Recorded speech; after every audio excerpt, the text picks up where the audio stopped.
My adopted daughter handed me an envelope after the family dinner. Since you're too stupid to notice. After that, I I baked her favorite pie from scratch, but she walked in holding takeout and called me outdated. My hands still smelled of cinnamon when she slid that envelope across the counter and told me I was too blind to notice. I didn't argue. I just stood there, wondering when love had turned into a transaction. What was really inside that envelope, and how long had she planned to give it to me like that? I thought about saying something, about the hours I'd spent, the memories kneaded into that crust. But the words didn't come. Instead, I turned back to the kitchen and did the only thing I knew. I kept baking. I spent the whole morning baking her favorite pumpkin pie, only to see her walk in carrying food she ordered from some trendy restaurant. It was the kind of pie that needed time, not just in the oven, but in the rhythm of memory. I had mashed the pumpkin myself. Real pumpkin, not canned. The spices came from that little shop downtown, the one that still packed cinnamon in brown paper bags. I even polished the old pie dish Marissa liked when she was little. She used to call it the sun plate because of the faded yellow rim. I don't cook like that often anymore. These days, I keep my meals simple. Toast, boiled eggs, maybe a tuna sandwich on Sundays. But holidays, Thanksgiving especially, were sacred. Not because I believed in turkey or its history. I believed in the act, laying the table, slicing the bread, warming the house with smells that meant home. Marissa was supposed to arrive at 3. She texted at 4:30. Running late, be there soon. When she did show up, half an hour after sunset, she was in heels too tall for the weather and carrying a silver bag with the name of some boutique restaurant I'd never heard of. Her smile was quick, almost rehearsed. Behind her trailed a man I didn't recognize. Tall, handsome, maybe 40. She never introduced him. I thought I'd save you some work, she said, brushing past me. You shouldn't be cooking at your age anyway. She didn't see the pie cooling on the counter. Or maybe she did, and just didn't care. I said nothing, just took her coat, still warm from the car heater, and hung it by the door. Her companion gave me a nod, the kind men give to women they don't plan to remember. Dinner was quiet. The man, Connor, I think, talked mostly to Marissa, who scrolled her phone between bites of store-bought butternut squash ravioli. I served them wine in the good glasses, the ones I kept boxed all year. Marissa barely looked up when I asked how work was going. Busy. You know how it is, she said. She didn't ask me anything. I caught her glancing at her watch more than once. By the time I brought out the pie, still warm and fragrant, she shook her head. I'm stuffed, she said. And honestly, Mom, maybe don't make things so sweet next time. That much butter. It's just not healthy. Connor laughed, but it was polite and distracted. I wrapped the pie and placed it in the fridge. That fridge had stored 28 Thanksgivings worth of leftovers. This one wouldn't make the memory list. After dinner, while I was rinsing dishes, Marissa stepped into the kitchen. Her heels clicked softly on the tile. She leaned against the counter and slipped an envelope beside the sink. White. No markings. Thick. You can read it later, she said. Then she added, as if it were a joke, but not quite. Since you're too stupid to notice. She said it was like someone tossing a stone into a pond to test its depth. I didn't ask what she meant. I didn't say a word. I just stood there, water running over my hands, the envelope slowly dampening at the edges. She went back to the living room as if nothing had happened. Connor was already by the door, helping himself to his coat. They had somewhere to be. Dessert at a friend's place, she said. Something trendy. Some rooftop thing in Burlington, probably. I nodded, said I understood, but I didn't. I stood at the window for a long time after they left. watching the tire tracks fade in fresh snow. The glass felt cold against my palm. I had always thought that family dinners, even when short, even when imperfect, left behind some trace of warmth. But the house felt emptier than it did before they arrived. I sat down and stared at the envelope again. It was slightly wet from the dishwater, the corners curling. I dried it gently with a dish towel, but I didn't open it. Not yet. Instead, I walked through the house and turned off all the lights. One by one. Living room, hallway, kitchen. I left the one by the window for last. The same lamp that had stayed on every time I waited for Marissa to come home late from college. Every time she called saying she missed the last bus. Every time she cried about her first breakup. When she was little, she'd curl up on the couch and rest her head in my lap while I read aloud. She'd ask me why she didn't look like me. I'd say, "Because you're more beautiful." She'd smile and fall asleep holding my thumb. People always praised me for taking in a child that wasn't mine. Said it was selfless, brave. But I never thought of it that way. I wasn't rescuing anyone. I just wanted to give someone the kind of love I'd always wanted to receive. Over the years, that love became quieter, less visible. Maybe I stopped reminding her it existed. Maybe I assumed she'd remember on her own. I sat down at the kitchen table with the envelope in front of me. I turned it over. No name, no return address, just sealed. For a moment, I wondered if I was overreacting. Maybe it was just an early birthday card. Maybe she'd written something sincere, and I was letting the tone of one thoughtless comment ruin it. But deep down, I knew better. The way she'd said it, flat, dismissive, a little too comfortable with cruelty. I made myself a cup of tea, the same blend I always drank when I needed to think. Chamomile and honey. Steam curled above the mug like a question I couldn't yet answer. I didn't open the envelope that night. I placed it in the drawer next to the oven mitts and went upstairs to bed. The house creaked in the wind. The snow tapped gently at the window. I lay awake, staring at the ceiling, listening to the silence she left behind.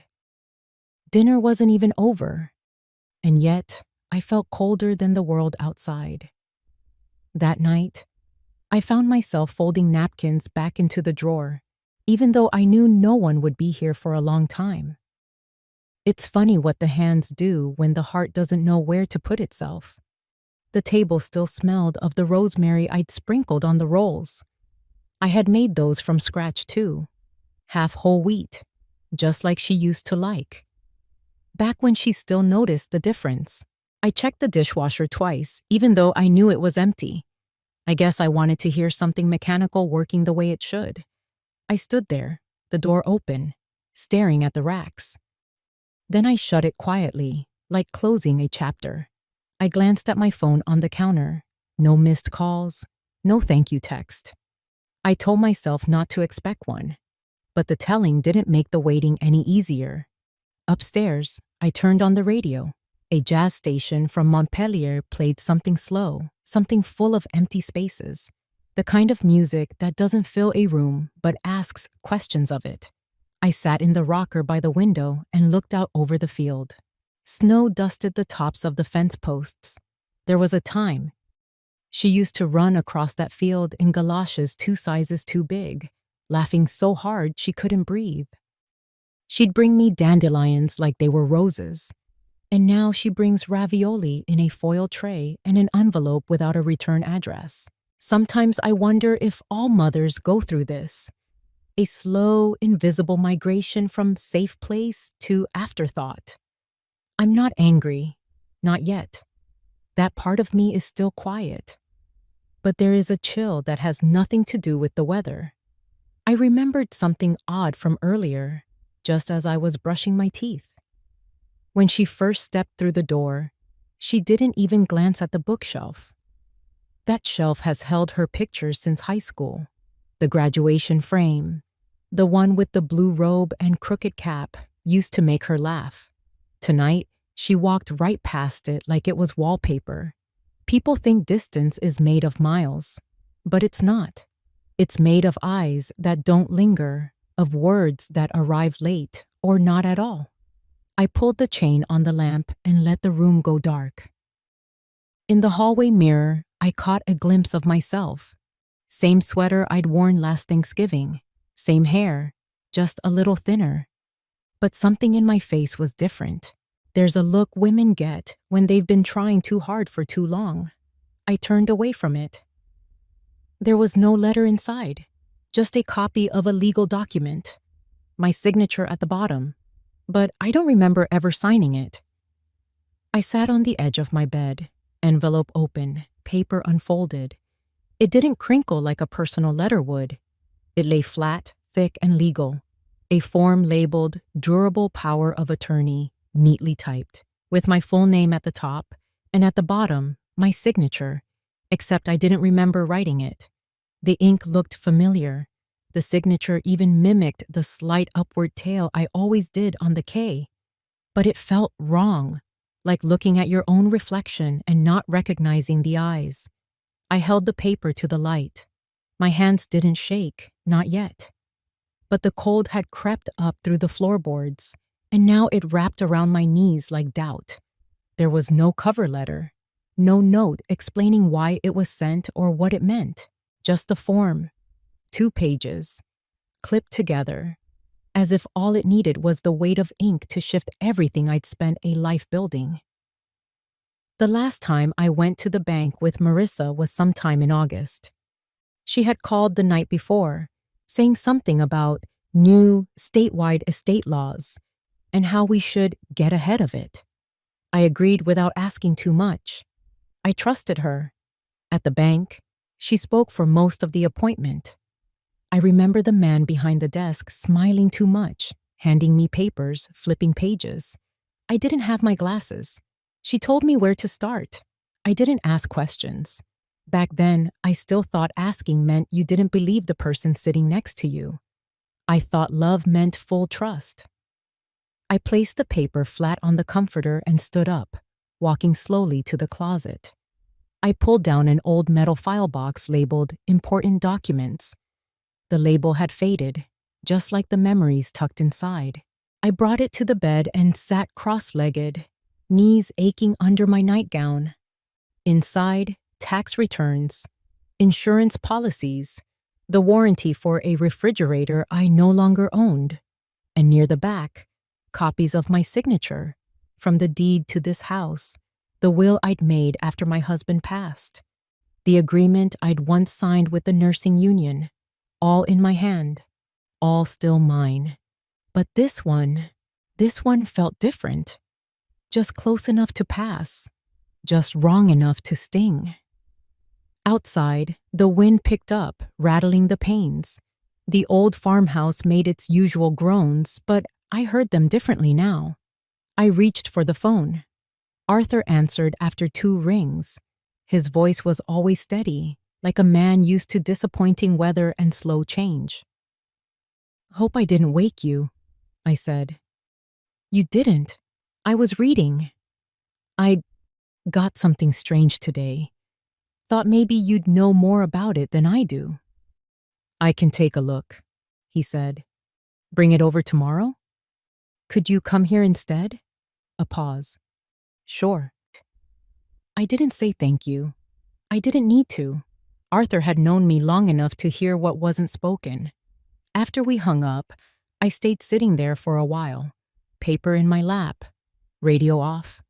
No noise, no music, just the sound of air moving, as if the house was bracing itself. Morning came slowly. Gray light seeped in under the blinds, soft but indifferent. I didn't sleep much, and when I did, it was the kind of sleep that doesn't rest you. Just a long blink into more questions. Arthur showed up around 9, wearing the same wool coat he always did when snow threatened. He held a thermos in one hand and a small flashlight in the other. "Bad eyes," he said, holding it up. Prints too fine these days. I laid the document on the table, the same table where Marissa had drawn stick figures in crayon 25 years ago. Now it held fine print and legal phrases I didn't fully understand. He read in silence. Occasionally he hummed, the kind of low noise that doesn't mean agreement or disagreement, just thought. When he reached the end, he didn't look at me right away. "She has full access," he said finally, "to your accounts, your property, everything really." I thought it was just for emergencies. Arthur nodded slowly. "That's how it starts. Mine did too." He took a sip from his thermos. The coffee smelled strong, bitter, grounding. "My son said it would help in case something happened to me," he added. "Said it'd make things easier. I didn't read it all, just trusted him." He paused. 6 months later, the house was in his name. Then it was on the market. I said nothing. My hands stayed flat on the table. I looked at them, how still they were. Stillness can look like calm, but I knew better. It was the kind of stillness right before something breaks. Arthur didn't offer advice. He just folded the paper neatly and pushed it back toward me. "I'm not saying she'll do the same," he said. "But this gives her the power to." He stood, nodded once, and let himself out. I didn't cry. Not then. The tears weren't ready.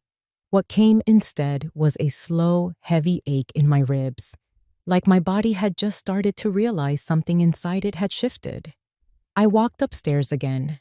The cold in the hallway met me like an old friend. I turned on the lamp in my bedroom and stood there, staring at the document. That's when I noticed the envelope it had come in. I hadn't paid it much mind before, but now I saw it had no return address, not even a stamp, which meant she didn't mail it. She left it here, on purpose, in my kitchen, next to the sink, after dinner, so I'd find it when the house was empty, when the dishes were done, when there was nothing left to distract me. I reached into my dresser drawer and pulled out a small wooden box. Inside, old family photos. Marissa in her first Halloween costume, a bumblebee. Marissa in kindergarten, missing her front teeth. Marissa holding a ribbon from a spelling bee she nearly fainted before finishing. I ran my finger over the edges of each picture. Memory is cruel. It makes you remember things exactly when you wish you could forget them. I thought about the double shifts I'd worked to keep her in private school, about the time I gave up the down payment on a new roof so she could take an unpaid internship in Boston, about the years I let go of my own plans quietly so hers could grow louder. I stood by the fireplace, paper still in hand. The photos spread across the mantel like ghosts. And for the first time in a long while, I let myself say something out loud. No one else was in the room, just me. But the words came anyway, quiet and cold. "So, this is what she thinks of me." I didn't leave the house the rest of that day. Not because of the weather, it wasn't snowing yet, but because everything outside felt irrelevant. I made myself a sandwich around noon and forgot to eat it. It sat on the plate, bread curling at the edges, mayonnaise drying at the corners. I just watched the light move across the floorboards like time had given up on me too. There are betrayals that come like thunder, fast and loud. But this came quiet, like fog. It seeped into things, into chairs, into spoons, into the photo frame by the kitchen sink. Marissa had once told me I was too sentimental, that I held on to things long after they stopped being useful. I think she meant napkins, or old scarves, maybe even recipes. But now I wonder if she meant herself. In the hallway, I stared at the coat hooks. Hers still hung there. A long gray wool one on a cold October when she had just started her job downtown. She had forgotten it last winter and never asked for it back. I left it there anyway, Part of me thought maybe she'd need it again, or maybe she'd come back just to see it still waiting. I opened the closet and reached for the bottom shelf. Inside a shoebox were old letters, birthday cards, school notes, things she had written me back when she still signed off with "Love you always." I read one from when she was 12. It said, "You're the best mom even though I'm not really your daughter. I'll never forget what you did for me." That word, real, burned in a new way now. Back then, I thought it was a phase, that she'd outgrow the idea that biology made a family. Now I wasn't sure what she believed. Maybe she never outgrew it. Maybe she just buried it under success and strategy. I placed the note back in the box carefully, as if it were fragile. Some things are, not the paper, but the person holding it. Later, I sat by the window, not watching the road, just looking through it. A dog barked down the street. Somewhere, a snow shovel scraped concrete.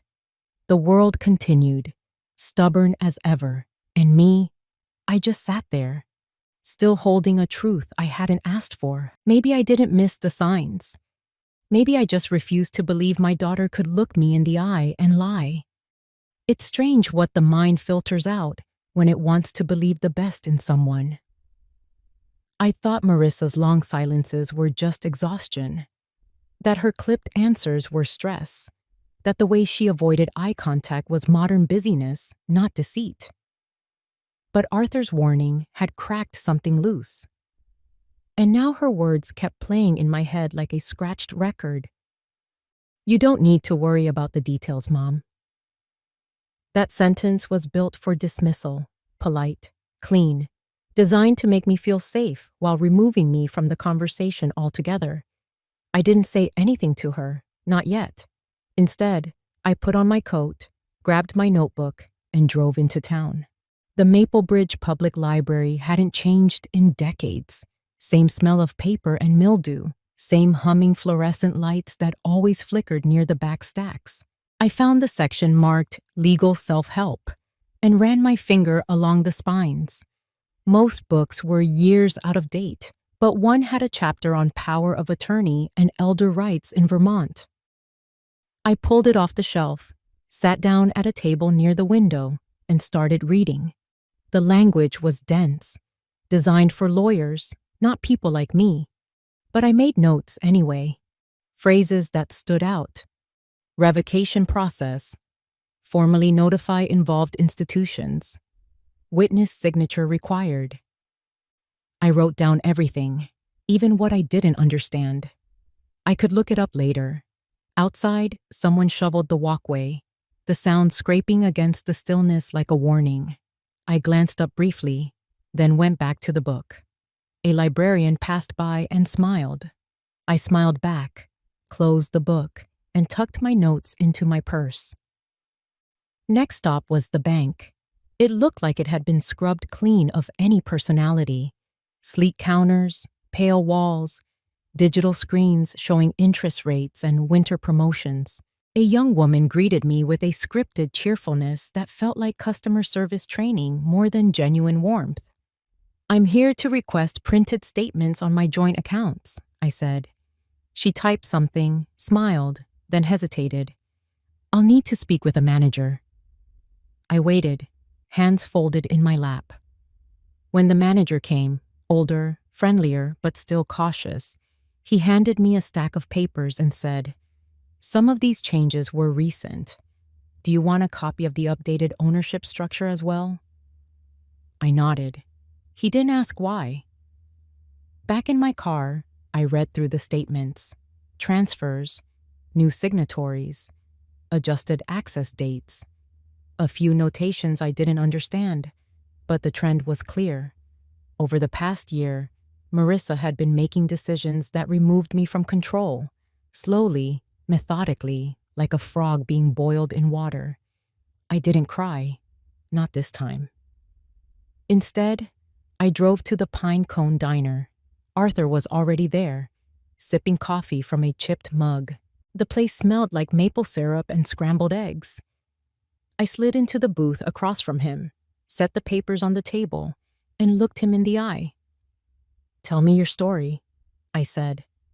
Arthur leaned back, both hands around his mug like he needed the warmth more than the caffeine. "My son took me to a notary on my birthday," he said. "Said it was for simplifying things, just in case anything happened. Sounded responsible, loving even." I nodded slowly, not interrupting.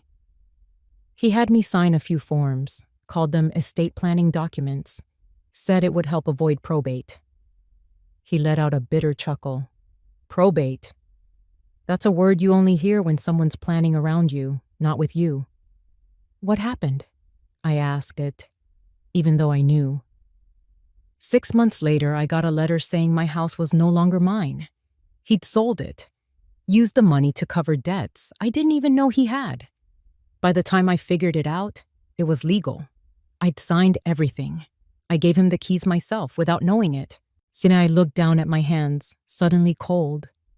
"Did he ever apologize?" "No," Arthur said quietly. "He just said he did what he had to do, that it was time for him to build something new." The waitress came by with a pot of coffee. I shook my head. Arthur refilled his. The smell of syrup and toast hung in the air, but I had no appetite. We sat there for a while, not talking. Sometimes silence is the only language two wounded people understand. When I got home, I laid out everything on the kitchen table. Legal books, bank statements, my notes. I didn't feel like a mother anymore. I felt like a case file. As I was clearing space for my laptop, I knocked my phone off the counter. It clattered to the floor, and when I picked it up, the screen had opened to the voice memo app. Something blinked at me. A recording from August. I didn't remember saving anything then, but I pressed play. The sound quality was faint, like it had been recorded by accident. Then I heard her voice, "Marissa." "No, she won't push back. She never has. Mom's too soft. If I don't do this, someone else will." My fingers tightened around the phone. I replayed it, again and again. Same words, same tone. Cool, efficient, not cruel, just indifferent. Like I was an equation she'd solved. I sat down at the kitchen table. The ticking of the wall clock was the only sound. Maybe I had missed the signs, or maybe I'd seen them but dressed them up in prettier clothes, called them fatigue, ambition, modern life. But that recording didn't leave room for illusions. She had planned this, not just the documents, but the reasoning, the justification. I opened my laptop.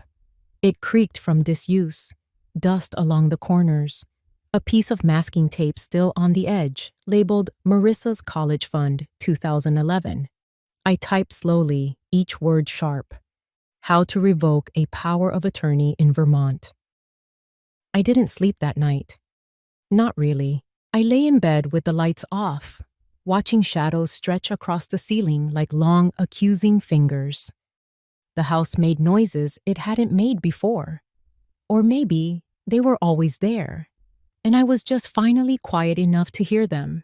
The wind tapping on the back window, the old radiator clanking like it was clearing its throat, pipes groaning somewhere deep in the walls. Around 3 a.m, I sat at the edge of my bed and pulled on my slippers. The kind with fleece lining. Marissa had given them to me 3 Christmases ago. I still remembered how she'd laughed, saying they were for cozy old lady nights. Back then, I had smiled. Now, I wasn't sure if that moment had been real or part of some long rehearsal for this betrayal. I walked down the hallway and opened the linen closet. There, at the very top, was a box I hadn't touched in years. It held receipts, birthday cards, a tiny knit hat from when Marissa first came to live with me. She had been 6, scared of the dark, but not of me. I unfolded one of her old school drawings. A picture of us holding hands, stick figures with exaggerated smiles.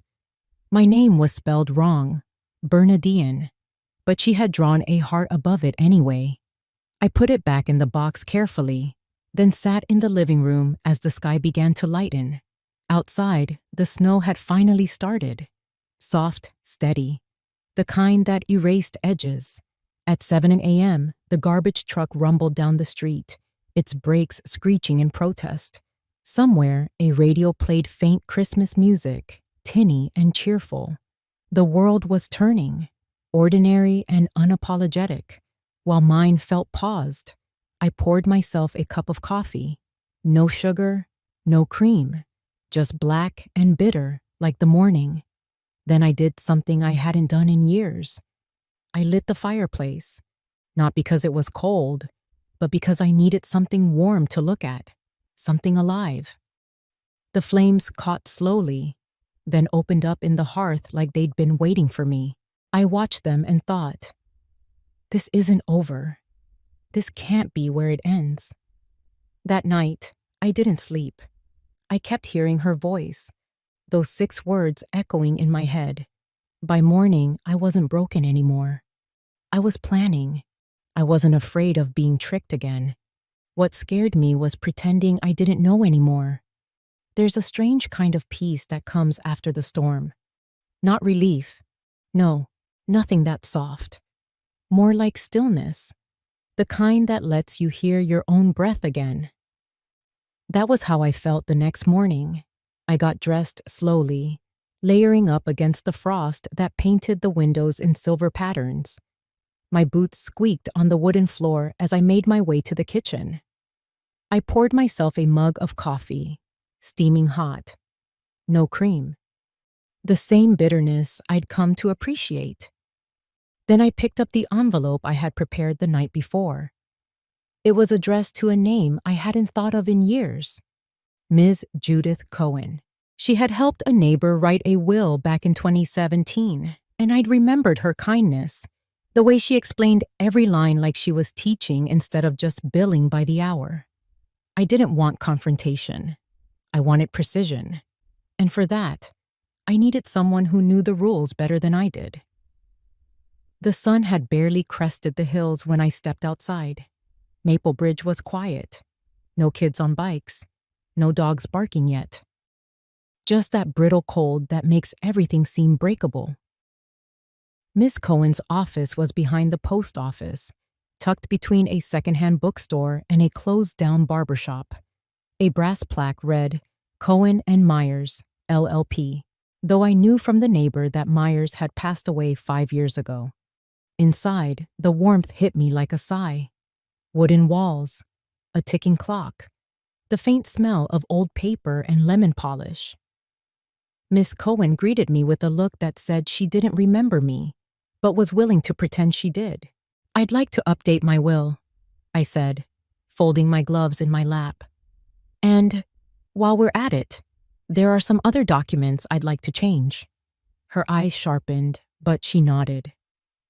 Of course, Bernadine. Let's take it one step at a time. We talked for over an hour.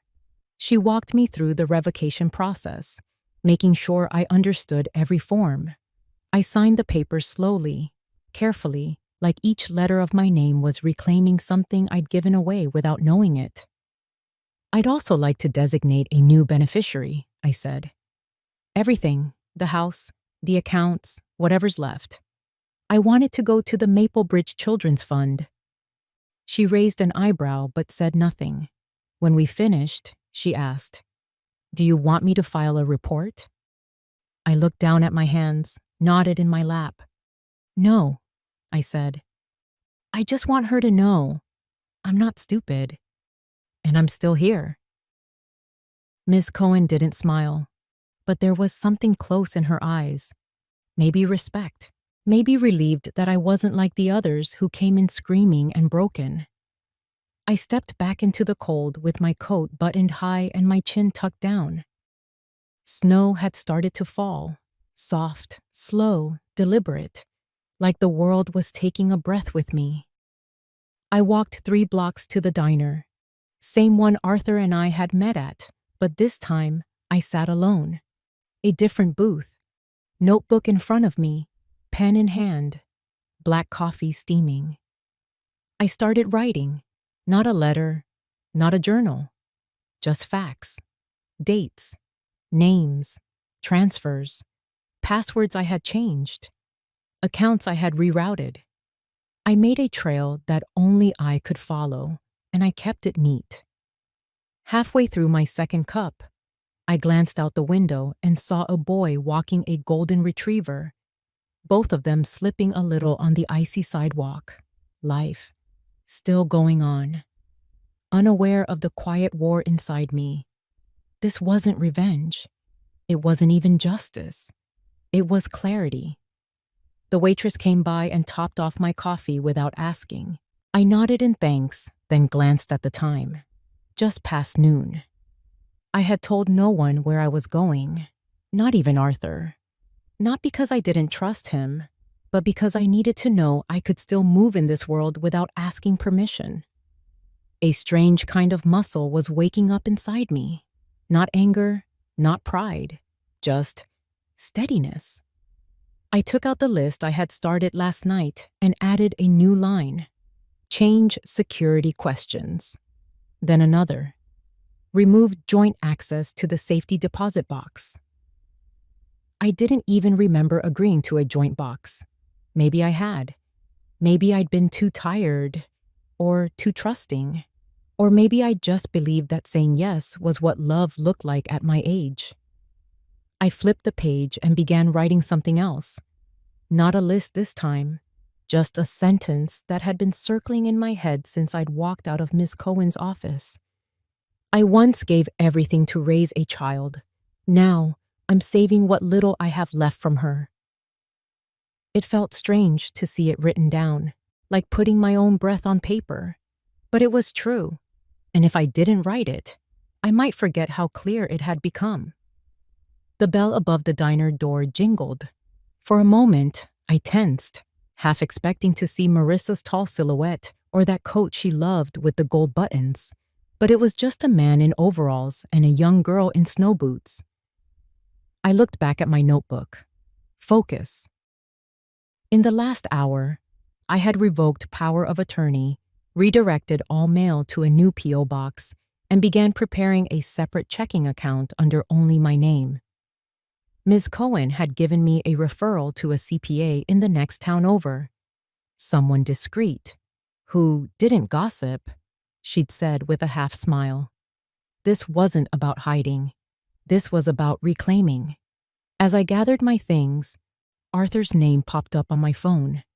I hesitated for just a second, then answered. "Everything okay?" he asked. "I'm at the diner," I said. "Had some errands." There was a pause, then his voice lowered. "You did it, didn't you?" I didn't need to explain what he meant. "Yes." Another pause. Then, "I'm proud of you, Bernie." I didn't reply right away. My throat felt full. Instead, I said, "Snow's getting heavier. Want some company?" "Not today. I think I need the quiet." He didn't argue, just said, "You know where to find me."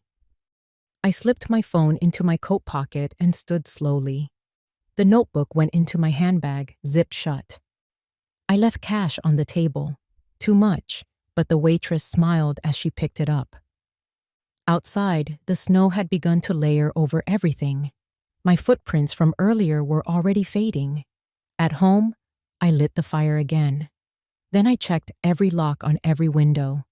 Not out of fear, out of habit, out of respect for myself.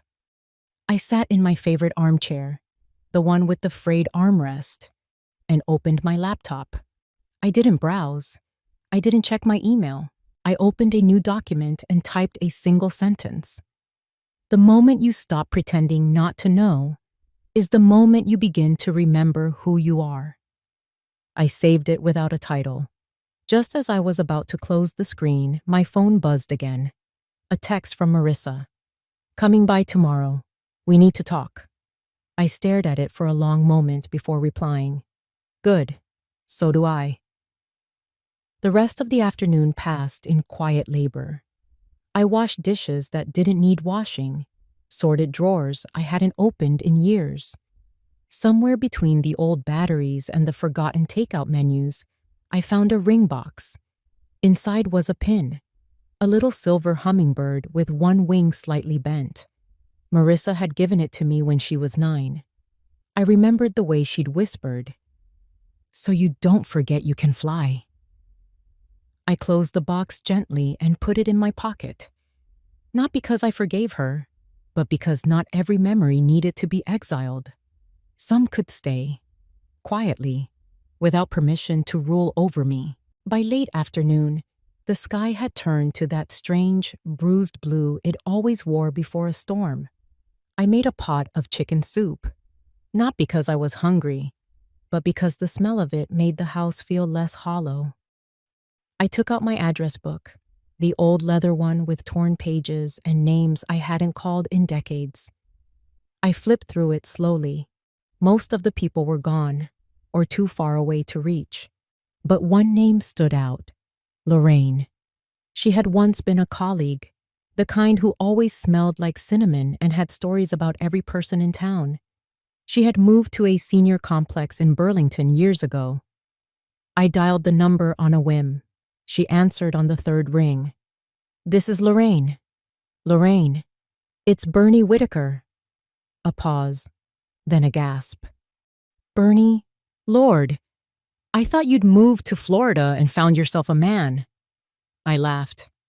Neither happened. We talked for 20 minutes.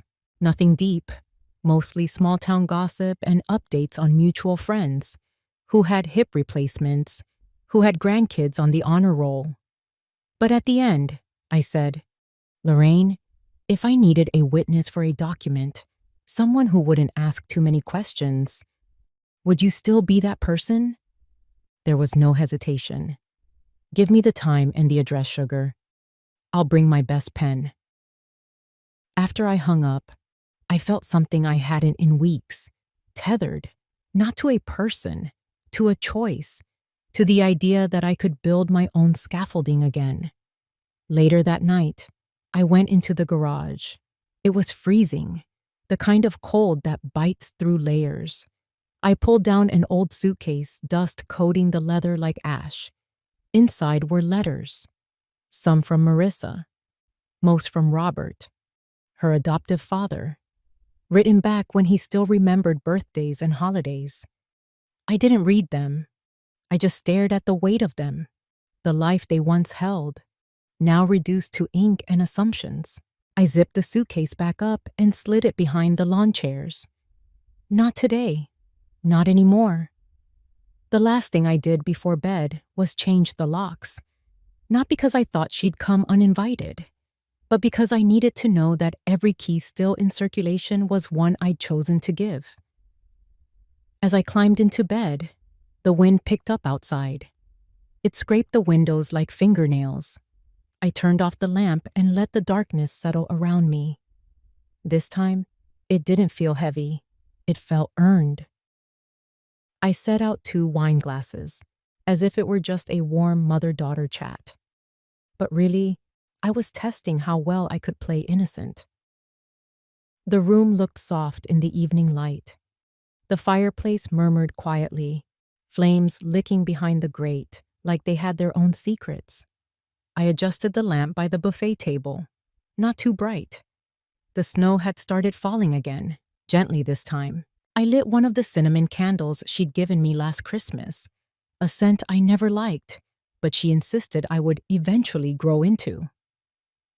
On the table sat a dish of mixed nuts, a folded napkin at each place setting, and a bottle of Merlot breathing in the center. Everything is calm, even inviting, but inside I was humming with alertness. This wasn't dinner. This was a theater. Marissa arrived right on time. She always was punctual when she wanted something. Her coat was sleek, black wool with a cinched waist. She kissed my cheek with a smile that didn't quite reach her eyes and handed me a bag of herbal tea for your joints. she said, and I thanked her politely, as if that didn't sound like a line from a pamphlet at the senior clinic. We sat. She didn't comment on the wine but accepted the glass. I poured for her, then filled mine. Not too much, just enough to make her think I was comfortable. I didn't drink. I watched. "It's so cozy in here," she said, looking around, tucking her hair behind her ear. "Snow helps," I replied, keeping my tone light. We clinked glasses, hers with a little too much enthusiasm. "I've missed this," she said. I tilted my head. "Missed what?" She hesitated for a moment. "Just catching up. Talking without all the busyness." I smiled. "Of course." She reached into her bag and pulled out a folder. "Actually," she said, "I brought a few things. Just housekeeping stuff. Nothing urgent, but I figured we might as well go over them while we're relaxed." "Sure," I said, sipping the wine I had no intention of swallowing. She opened the folder and laid the papers between us. Legal looking, clean font, stapled neatly. "It's just a small update to the power of attorney forms," she said casually. "Simplifying a few things. You remember we talked about this back in October, right?" I nodded slowly. "You said it was for emergencies." "Exactly. And I've been thinking, it's probably smart to get ahead of things, just in case. You never know what could happen." I ran a fingertip along the edge of the papers. "No, I suppose you don't." Her eyes searched my face. She was trying to gauge how much I knew. I gave her nothing. "You don't have to sign right now," she said quickly. "I mean, no pressure. Just take a look. Think about it." "I will," I said. She launched into a speech about financial stability, estate taxes, how families who plan ahead avoid stress down the road. She used phrases like streamlining responsibilities and burden reduction. I nodded along, asked a few soft questions, nothing too pointed. "So this would make things easier for you?" I asked at one point. "For both of us," she answered.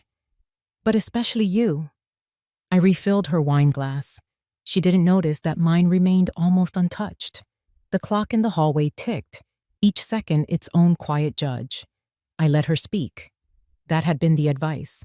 Let her talk first. Let her reveal herself. And she did.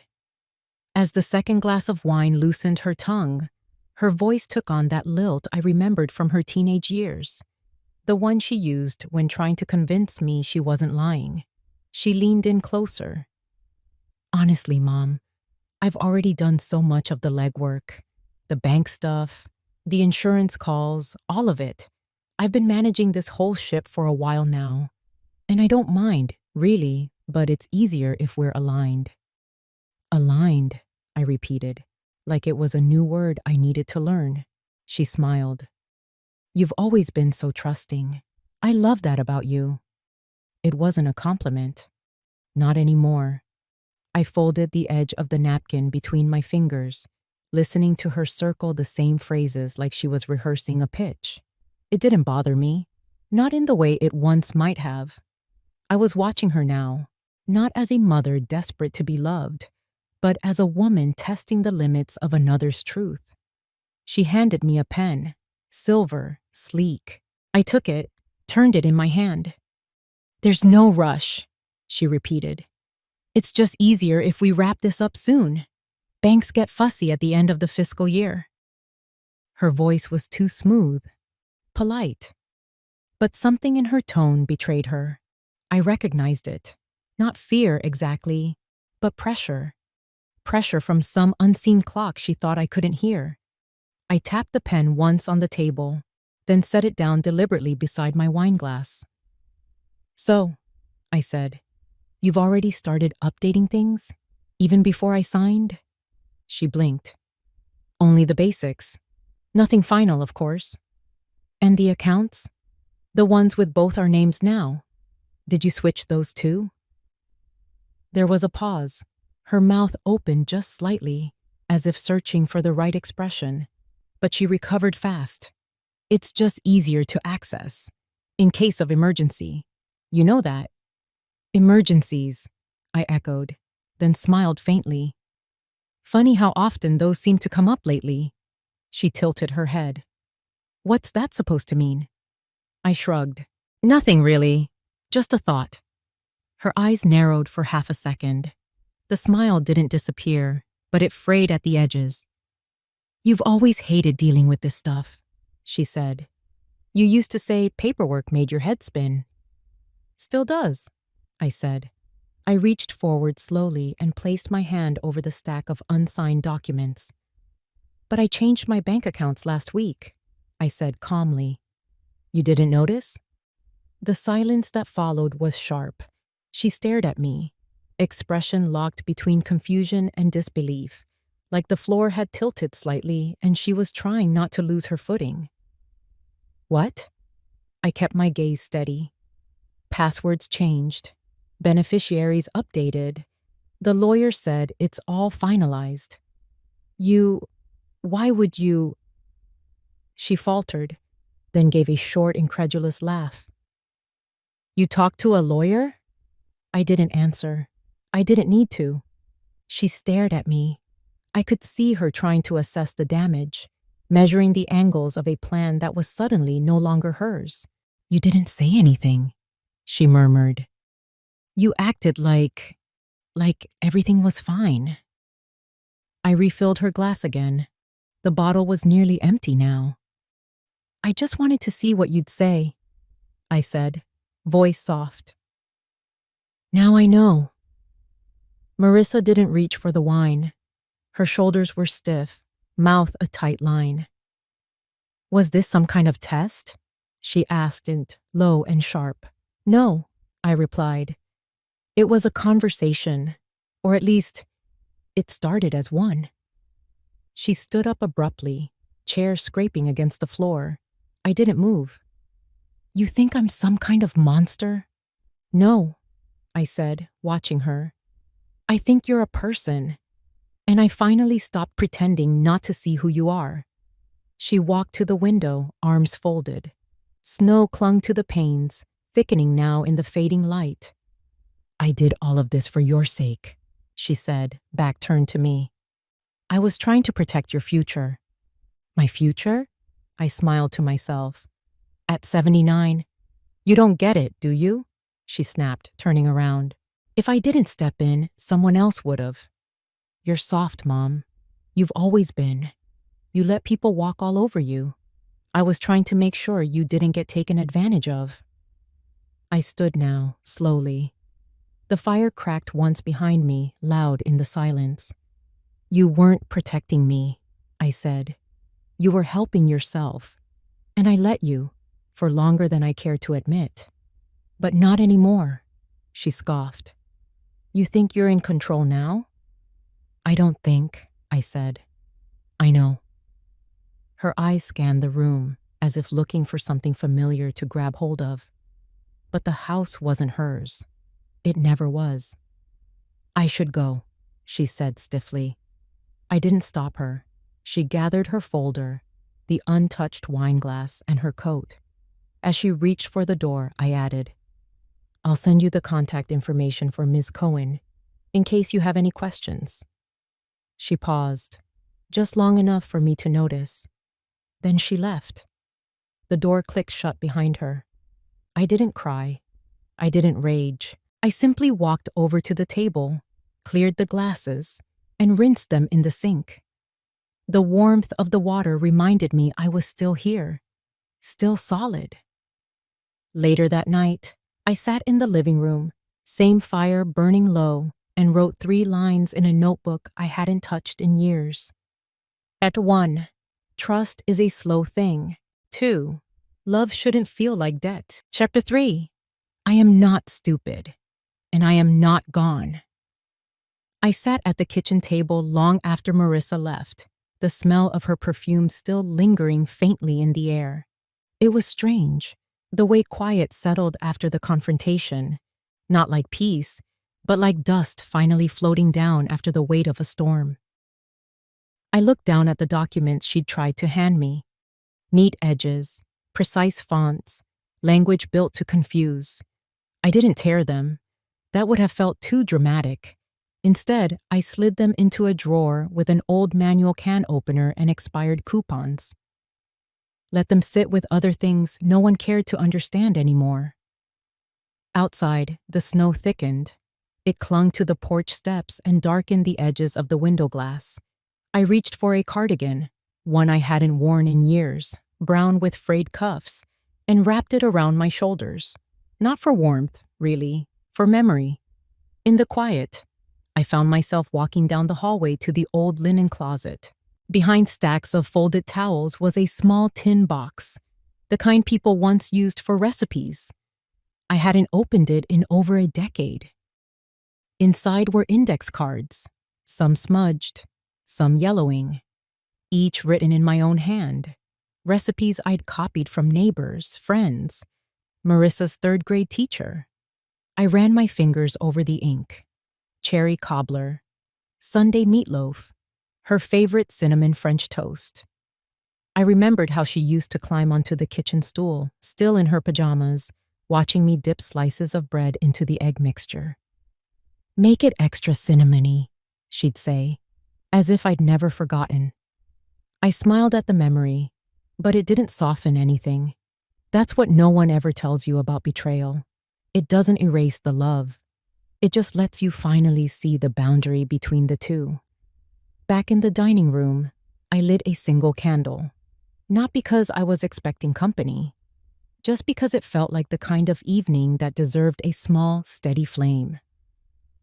I took out the notepad again, the same one I'd scribbled on the night before. But instead of bullet points, I wrote something different this time. A letter.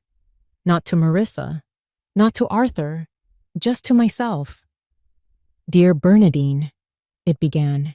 "You gave. You endured. You bent without breaking. And now you rise, not in revenge, but in recognition." I paused, then underlined the word recognition. There was no need for more. The rest could wait. I folded the letter and slipped it under the candle holder. Tomorrow, I'd tuck it into a book.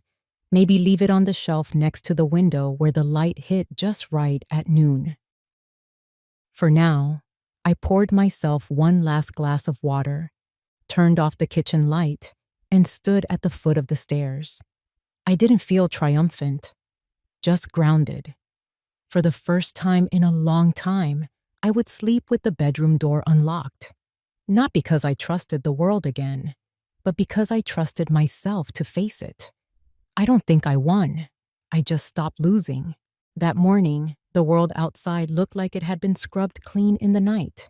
Snow layered over everything, the porch railing, the bushes, the street signs half swallowed in drifts. The kind of snow that blanketed the noise, made the world hold its breath for a minute. I didn't rush to make coffee or check the clock. I sat in the old rocking chair by the front window, wrapped in the same cardigan from the night before.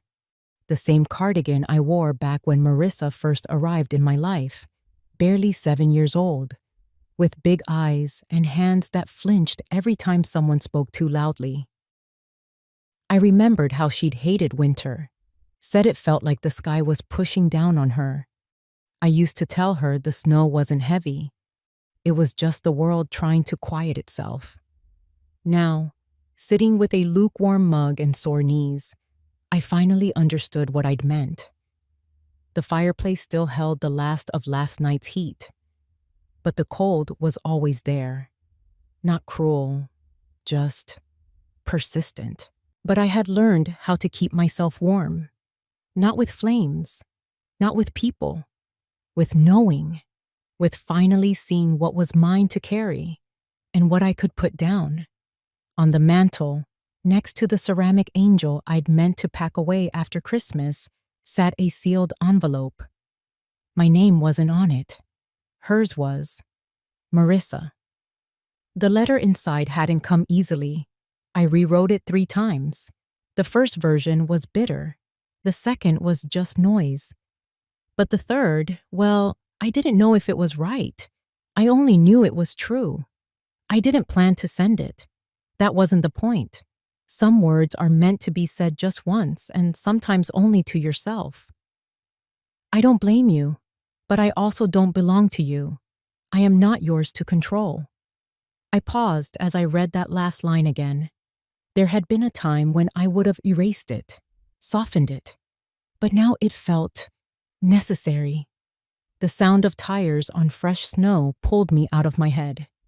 Arthur's old pickup rolled into the driveway, slow and steady like always. He didn't bother knocking anymore. Just opened the door, stomped his boots, and held up 2 paper cups of diner coffee. "I brought the strong stuff," he said, handing one to me. "Figured we might both need it." We sat in silence for a while, the way people do when they've run out of things to explain. It wasn't uncomfortable, just quiet. He looked at the mantel, then at me. "You gonna send that?" I shook my head. "No, I already said it. That's enough." He nodded, sipping his coffee. "You're different now." "Am I?" "Yeah, not harder. Just clearer." I didn't reply, but I let that word sit between us. Clear. He reached into his coat pocket and pulled out a folded pamphlet. Community garden sign up for spring. "I thought maybe you'd want to plant something next year," he said. "Tomatoes, beans, whatever." I smiled. I might still have it in me. The truth was, I hadn't touched a trowel in years. My knees wouldn't like it.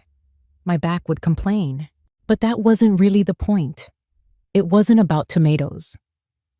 Later that morning, I walked out to the mailbox, scarf wrapped twice, boots crunching on the icy steps. The air bit at my cheeks, but I didn't mind.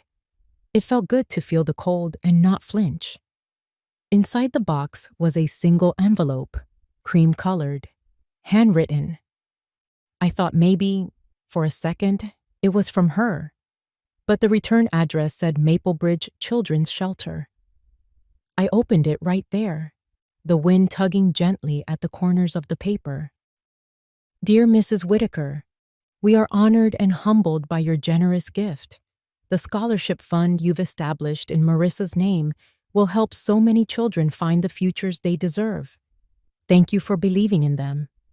I stood still, the words washing over me like warm water in the snow.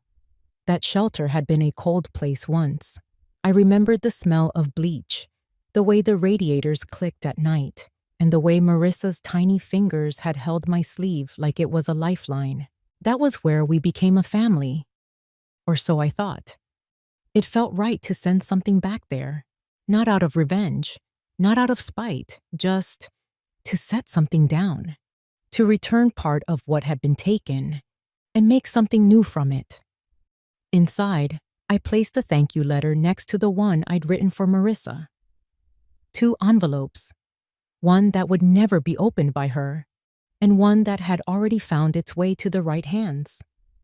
Arthur washed our mugs and left without saying much else. That was the thing about getting older.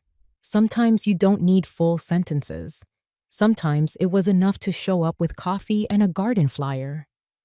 By noon, I sat alone again. The fire had burned low. The snow outside had started to melt just enough to drip from the eaves. Each drop landing on the porch steps felt like a quiet punctuation mark to something that had taken too long to say.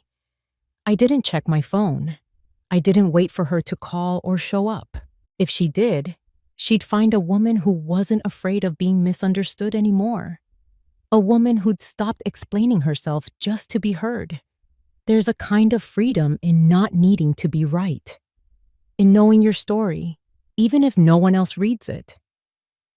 I went back to the mantel and lit a small candle beside the angel figurine. Not for forgiveness, not for hope, just for peace. For the first time in a long time, I didn't feel like I was waiting. Not for approval, not for apologies, not for anything. I just sat there in the quiet, letting the flame dance against the glass, and thought about spring, about warm soil and red tomatoes, and a patch of earth I could call mine again. Not because someone gave it to me, but because I'd chosen to take it back. And that, I thought, was enough. After everything, I don't live in fear or guilt anymore. I begin each morning with a stronger cup of coffee, slower steps, and a much lighter heart. Not because everything has been fixed, but because I stopped clinging to things that no longer belong to me. Life after a fracture like that isn't some grand new beginning. It's more like learning to survive in the same house, with all its cracks and corners and memories you can't erase. But I no longer avoid them. I look them in the eye, breathe through them, and keep going. I started tending to a few small pots on the windowsill. Spring's still far off, but I want something worth waiting for. I say yes to Arthur's coffee invitations more often, not out of loneliness, but because I've learned how to accept kindness without feeling like I owe anyone anything. As for Marissa, I don't hope for some dramatic reconciliation, but I also don't carry bitterness. Forgiveness to me now isn't about letting someone off the hook. It's about setting myself free from carrying it all alone. I used to believe being a mother meant giving everything, staying silent, sacrificing without question. But I've come to understand, love shouldn't mean surrendering your worth. When you stop valuing yourself, people eventually treat you like you have nothing left to offer. I didn't need a win. I just needed to stop losing pieces of myself trying to keep the peace. I went through a storm so quiet no one saw it. But I'm still here. I wake up each day, pour my own coffee, and choose how the rest of my story is written. And if you're reading this with a knot still tight in your chest, remember this: you don't need anyone's permission to reclaim your voice. Sometimes freedom begins the moment you decide to stop shrinking just to make others comfortable.